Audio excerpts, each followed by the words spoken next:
We are joined by Rick Davis, a Republican strategist and former campaign manager for John McCain. Rick, thanks for joining us. So Trump says he's boycotting this debate. Fox says, hey, if you want to come back, you're more than welcome. But I'm wondering, what do you think this is about? Is it really about fair treatment? Is it about, hey, look, I don't really have much to gain by a bad performance, so why bother participating? I'm very confident if he were 5 points behind, he wouldn't be bailing on the debate. So if you were advising him, what are the factors you would be considering in terms of whether or not he should maybe go back in or stay out? Well, I think the first one is blowback. In 2000, I ran John McCain's campaign against George W. Bush, and we were in the middle of Super Tuesday, 21 states all over the country, East Coast, West Coast, and the LA Times said, oh, we're going to sponsor a debate in LA right at the spur of the moment. We said, oh, we're not going to change our schedule and fly all the way back to the West Coast just for a debate.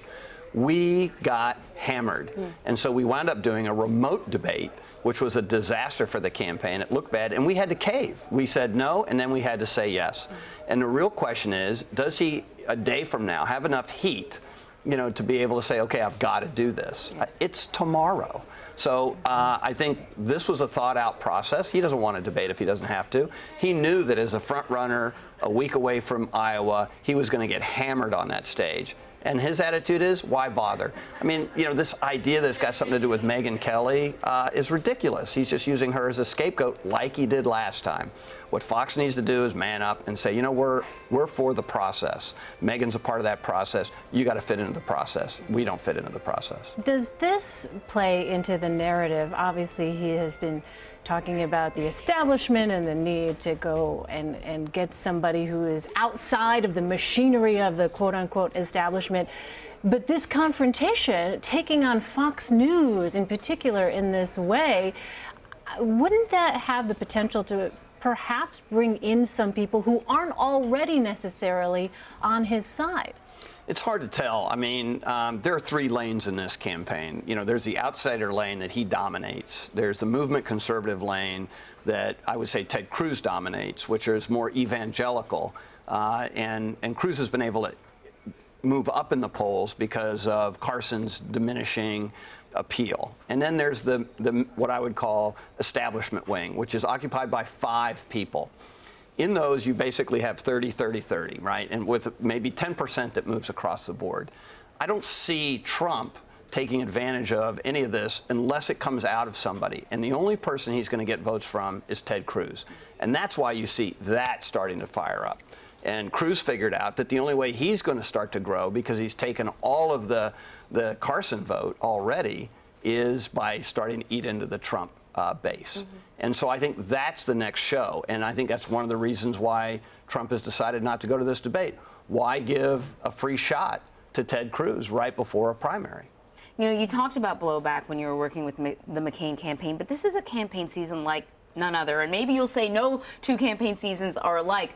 But I wonder, can you even predict whether or not there will be any negative repercussions for him? Every campaign is different. I mean, anybody who thinks you can run a same campaign twice usually winds up losing. And so I think that you're right. I think that this is a unique campaign season. I mean, we rarely have ever had someone with as much name ID and sort of celebrity appeal as Donald Trump does. So I think the rule book was thrown out at the very start. I think the media has given him a free break, and I think the Republican primary opponents have been really easy on him. And so the question is, does that change now? Is this the tipping point? He's sort of abused his relationship with the media and the public, throughout the course of this campaign by, sort of doing his own thing and getting away with it. Does it stop now? And that's going to be a big question. To be clear, in what way do you think the media has been going easy on Donald Trump? Look, I think they have a different set of rules for him.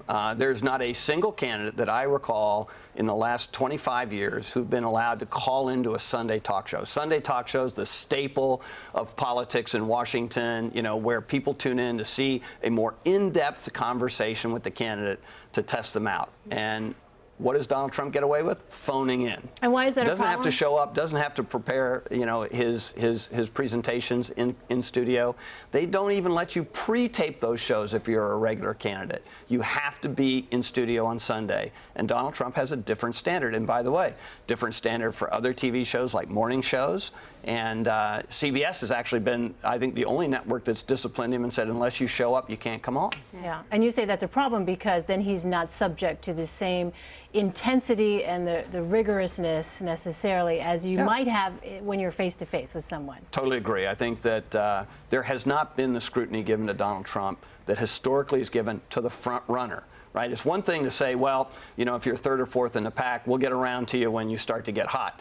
He's been hot for 6 months. He's climbed up in the polls. He's now the undisputed front runner, and he's not getting the scrutiny that other front runners have gotten historically. So let's say that Donald Trump does not show up. In terms of the other candidates on that stage, who has the most potentially to gain by his absence? Yeah, there are two campaigns going on. There's a campaign for first in Iowa, and there's a campaign for third in Iowa.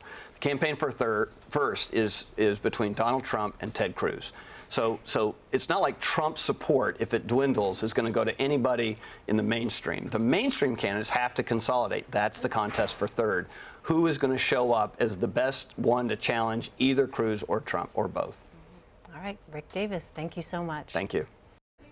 And the Republican candidates will take the stage tomorrow night in Des Moines, Iowa. Stay tuned to CBSN beginning at 7 p.m. for full debate coverage.